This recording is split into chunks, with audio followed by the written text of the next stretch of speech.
Nag-start kami ng representing LGU ng Valenzuela noong 2011, Batang Pinoy sa Makati.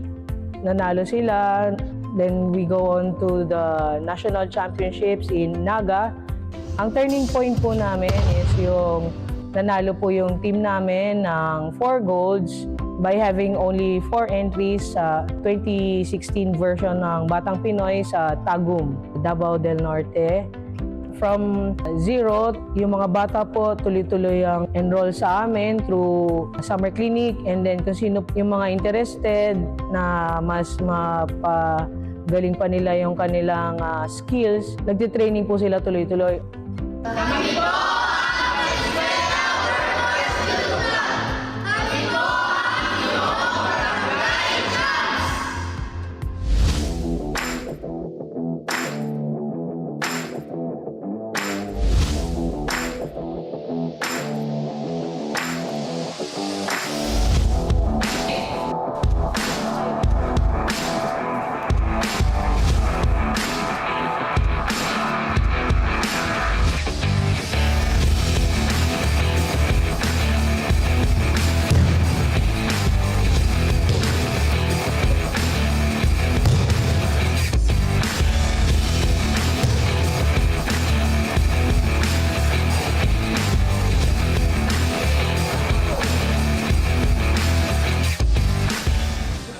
Nakakabilib to, ha?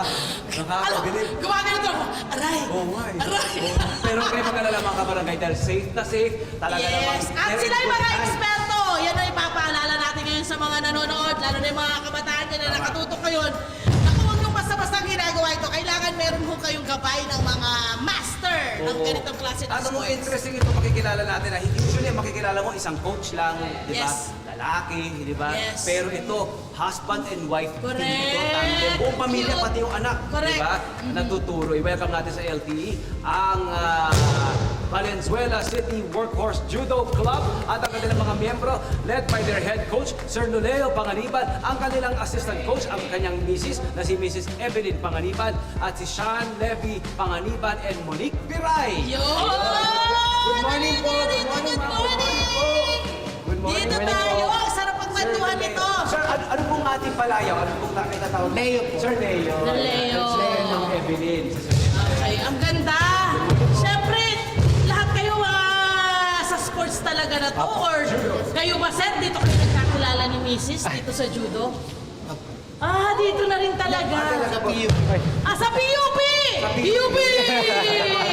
Siyempre PUP yan eh. no? EUP. Oh, correct. Pero nagkakilala po kayo through judo. Judo na po. Ano po yun? Yun yung sport niyo doon nung college? Yes po, ano po kami, parang student org namin, then kami doon, nag-apply para mag-enroll ng basic course, and then hanggang sa nag-practice ng judo. Tapos So, doon na yung nagkaigihan. buong school year nyo ng kolehiyo, nagjujudo kayo? Yes po. And then itong kanilang love for judo at ang kanilang pagmamahalan ay nauwi na sa isang union. Yes, inintroduce na nila sa kanilang anak na isang SEA Games. nakapag-SEA Games na to. Medalist, Husay-husay diba? ni Sean Levy. Panganiban, anong tawag sa'yo, Sean? Sean Kahit lang. Levy na lang po. Levy! Galing. At kasama natin syempre din ang isa pang, di ba, matindihan din to. Umiikot na to sa lahat ng mga kompetisyon sa buong Pilipinas. Aba, Monique Piray. Good morning. Good morning po. Ayan. Isa natin paano yung training po ninyo kay Levy. Ano ba yan? Bata pa lang siya, ilang taon pa lang siya nun. Bali, 4 years old pa lang po siya, sinasama-sama na namin sa pagtuturo namin hanggang sa nagustuhan niya, na sumasabay na sa mga player, na ginagaya niya na yung mga nakikita niya nagtitraining. So eventually, tinuruan na rin namin siya, and nakuha din po kami ng kapartner niya, which is yung kaklase niya na si Ryan. So dalawa sila no na inumpisahan namin na judo. So, Sir Leo, it's safe to say na parang maganda talaga, batang-bata pa lang yung sasali sa ganitong klase. Opo, ang ano kasi sa atin, pagbata kasi, yung ma-train natin yung psychomotor ability nila, yun ang unang-unang ano natin sa bata. Lalo na ngayon sa mga edad nila, yung mga millennials, more on Gadget. sa gadget. Yes. Pag ano sila ng physical activity, hindi coordinated yung body nila. Oh, so ano ang pinakabata niyo pong tinatanggap dito sa inyo? Pinakabata mo na yun po. 4 years old? Wow! Maganda yung programa ng Valenzuela City, no? Yes. So, Mahusay, Valenzuela. Sila ay Altan. na-commission ng syudad na magturo. Sila mga eksperto, Yes, mga yes, yes, champions yes, dito, yes. mga ito, na magturo sa mga kabataan dito sa Valenzuela City. Paano nyo, ayun, kinukwento ni Ma'am Evelyn kung paano niya nila sinesegregate into class and age yung mga bata. Bali, binukod pa namin yung turo ng kids at saka ng teens. Kasi yung kids po medyo makulit, matagal makapick up. Yung, may... Tsaka nasa isip kasi nila laro eh. Opo, Akala nila laro. kasi laro So yun. more on playful yung ano, Yes. yung system ng training. And then yung kids po, yun po, seryoso talaga yung ano nila, yung training. Baga, dinidevelop talaga yung talent nila sa judo para mag-excel sa mga tournament. It's a different thing, ano, kasi mag-asawa sila. Yes. So, magkasama kayo sa lahat ng mga sa lahat ng bagay, di ba? Gawain sa bahay, tungkulin sa bahay, pati na rin dito sa city, ano po. Bali, sa bahay po, tulong kami ng mga household chores. And then pagdating po dito, nag-collaborate po kami kung paano gagawin yung training, paano mas mapapalakas yung mga bata. Panalong bonding. Sa bahay po, sino nasusunod? Parehas po. Which is tama. Siyempre muna gusto kong malaman mula sa'yo kasi mula kanina napagkwentuhan natin, parang 11 years old ka pa lang nang nag-start. Di ba? Anong klaseng training ang ginawa mo para ngayon ay makasali ka sa iba't ibang kompetisyon sa Pilipinas? Yung mga training po na ginagawa ko is syempre po ginawa pong program po ng mga coaches namin. Bali sinunod ko lang po yung mga pinagagawa po nila and also syempre nasa sarili ko na rin po kung paano ko po siya i-apply sa competition. At bilang atleta, anong naitulong sa'yo na nakasali ka sa SEA Games? Kasi ibang ano rin yun, ibang liga din yun, di ba? Ano yung experience mo doon? Siguro po naturo po sa akin yung identity ko pa bilang Pilipino kasi para mai-represent ko yung Philippines, nire-represent ko lahat ng tao sa bansa. Si Mami Evelyn din, sa Pilipinas, kasi nag-referee din siya sa SEA Games. di ba? Wow! Diba? Magkasama po kami nung Magkasama rin kayo. player siya. Technical. Namamanga ako sa sinabi ni Nanay. Natutulala ako. Kaya nato pala, Mike. Continental referee po ako, so referee po ako ng time na yung compete siya. Eh, nung nanalo siya, anong pakiramdam ko? Kasi kayo referee. Siyempre po, iba po yung pakiramdam na na-witness mo yung tagumpay ng yun sa... Good job. Paano po ang ano nyo rito, schedule? Ano ba yan? Everyday po ba yan? At kinakausap nyo rin ba yung mga magulang? Nandito rin ba yung mga magulang? Paano yung, kumbaga, proseso? Basically po, 4 days a week po ang Training. Yung dalawang araw ng weekdays is more on technique study. Yung weekends, it's yun na yung Application. competition style ng training. So, lahat, kumbaga, yung may stages ng training at competition style. Pag Saturday, Sunday, yun talaga, yun ang Application. kumbaga. Okay, I'm just curious kasi maraming babae na kasali sa judo, di ba? Eh, meron kaming monthly period. Wow! Okay, monthly period. Paano yun? Parang hindi yun na... Ano po, yun ang ano po, ang isang ano ng coach is yun, dapat alam ng coach kung kailan siya kung kailan yung monthly period niya. Kasi Para may iwasan injury. yun yung isa sa vulnerability ng Babae. female. Hindi yung meron siya vulnerable. Yung 3 days before ng menstruation. Yes. Kasi yung estrogen niya nag-shred. Nakikita mo si coach, dapat ganyan ang coach nyo. Naiintindihan yung kondisyon ng isang babae. Dahil mahirap talaga, nagbabago yan. Nagbabago. Tsaka ang ano noon is yung time na yon, yung 3 days before ng menstrual cycle niya is weak yung kanyang bone. Oh, wow! So, kailangan meron intervention na gagawin. Kung magkakaroon ka, ito ang kailangan mo. Number 1 na kailangan ng magkakaroon ng athlete na babae ay chocolate. So alam na agad kung ano yung kailangan. Yun yung para ma-sustain body niya yung shredding ng estrogen. Yes, correct. So bukod sa itong iba't ibang klase ng martial arts discipline to, di ba? Judo, ano bang maybe pagkakaiba ng judo? Bago tayo pumunta sa mga bata, Correct. ano ba pagkakaiba ng judo sa karate or taekwondo? Ang judo po kasi more on ano siya, grappling and throwing sport. So mas madalas po makikita niyo na siya similar sa wrestling. Iba pa ba yung wrestling? Iba po yung wrestling. Similarity lang sa, Kasi yung- similarity sa wrestling din, Opo. no? Pero yung judo kasi ito naka-standing kami and throwing tapos kami judogi. Yun yung uniform ng judo. Okay. Ang maganda to kasi self-defense ang tinuturo sa Yes, mga kababaihan, correct. kalalakihan, sa mga kabataan, di ba? Oo. Oo. Lalo na dito, gusto kong malaman from you, yan bang mga natutuhan mo rito ay naisi-share mo rin sa ilang kababaihan na kailangan yung mga ganyang klase ng skill. Yes po, bali actually po, bukas po, since taga-UP po ako, meron po kaming self-defense seminar po sa Panmahon. Kami po, UP Women's Judo Team po, nag-share po kami, or mag-share po kami ng ibang techniques kung paano nyo po hihinto or mapoprotektahan po yung sarili nyo po sa Ang ganda kasi, Kailangan nagtuturo yan sila eh. Ma'am Evelyn, Sir Leo sa kanila. Sila Yeah. yung papasa ng leg. Yes! Yun ang magandang doon, magandang resulta. Eto na!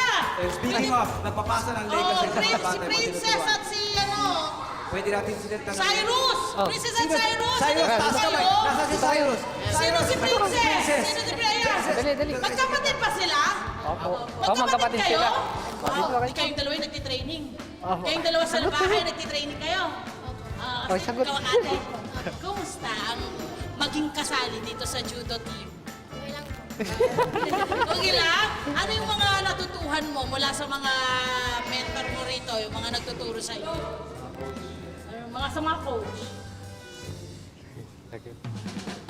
Ano yung mga natutuhan mo? Oo.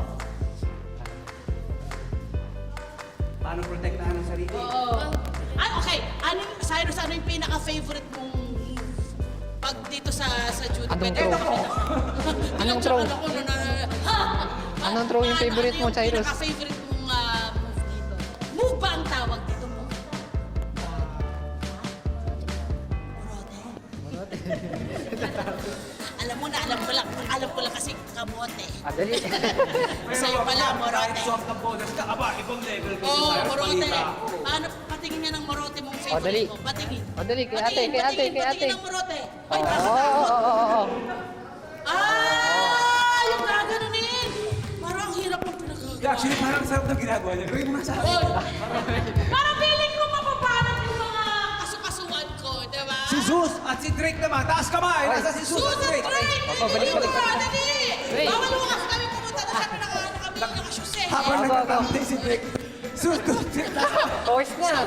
Sabi ni Zeus, tayo yun! Sino si Zeus? Ayan, ikaw si Drake. Ilan taon na si Drake, Zeus? ilan taon ka na? 12 po. 12! Diba? Kumusta ang pakakatawan mo bilang isang judo athlete? Masigla na! Ito ba yung nakikita mo, Zeus at Drake na gagawin nyo, ituturo nyo kapag kayo ay Matanda na. Ituturo po natin sa mga kabataan para po sila magiging mag-champion po sa mga ibang bansa. Tingnan mo naman ang nito, ang mindset nito, ibang bansa agad. Gusto ko yung mga ganon. Gusto yung mga ganon. Oo, ikaw, ilan taong ka na, Levi, nang ikaw ay nag-compete? Ilan to? Simula po, 4 years old ako. Nagkukumpit ka na? Four na pala? Opo. Anong pakiramdam na nasa SEA Games ka na? Siyempre po nakaka-proud po.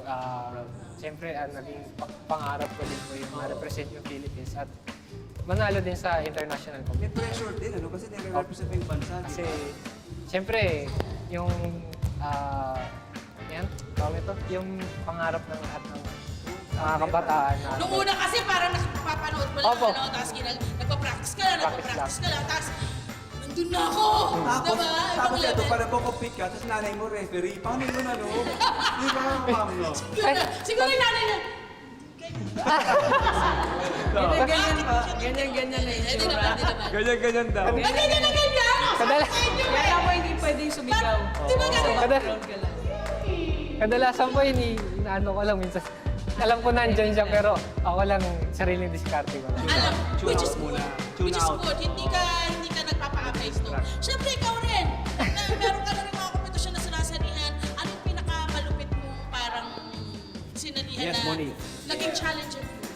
Yung sa Batang Pinoy 2023 po sa Palawan, challenging po siya for me dahil po sa training program. Pero at the same time, worth it naman po since nag-work po kami and Yeah! marami po kaming nauwing medal. Yan! Ang sarap Yan, naman. yes. Mga kasamang mga gold, ha? Ayun ba?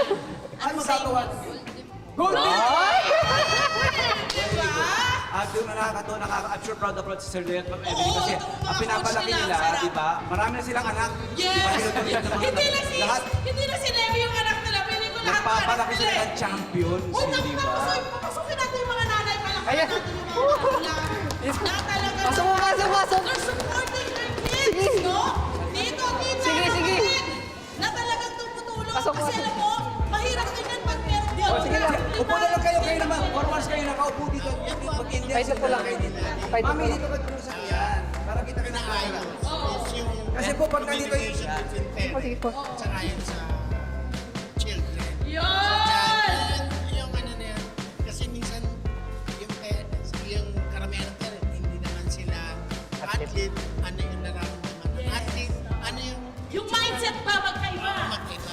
Tsaka yung ano, yung minsan na ano ng magulang, ba't ka ganyan ang kapaya? Hindi nila alam, yung hirap ng training ng anak nila, wala na, nawawala talaga yung mga Kumbaga nagiging muscle lahat. Nagiging muscle sila, nagiging lean. Nagiging lean yung kanilang katawan. Kasi ganun talaga yun. Nagtitraining. Kaya kailangan nila ng maraming energy. Kumain ka ng maraming Dapat. rice. Oo. Dapat pala. Dapat yata Kanin. magsudo na ako ah. Pero yung minsan po, Nandito na ba? Ay, mga pera! Ito naman, ito po yung Leo, ito po yung bunso nyo. Oo. ay! Siya yung puso. Oo.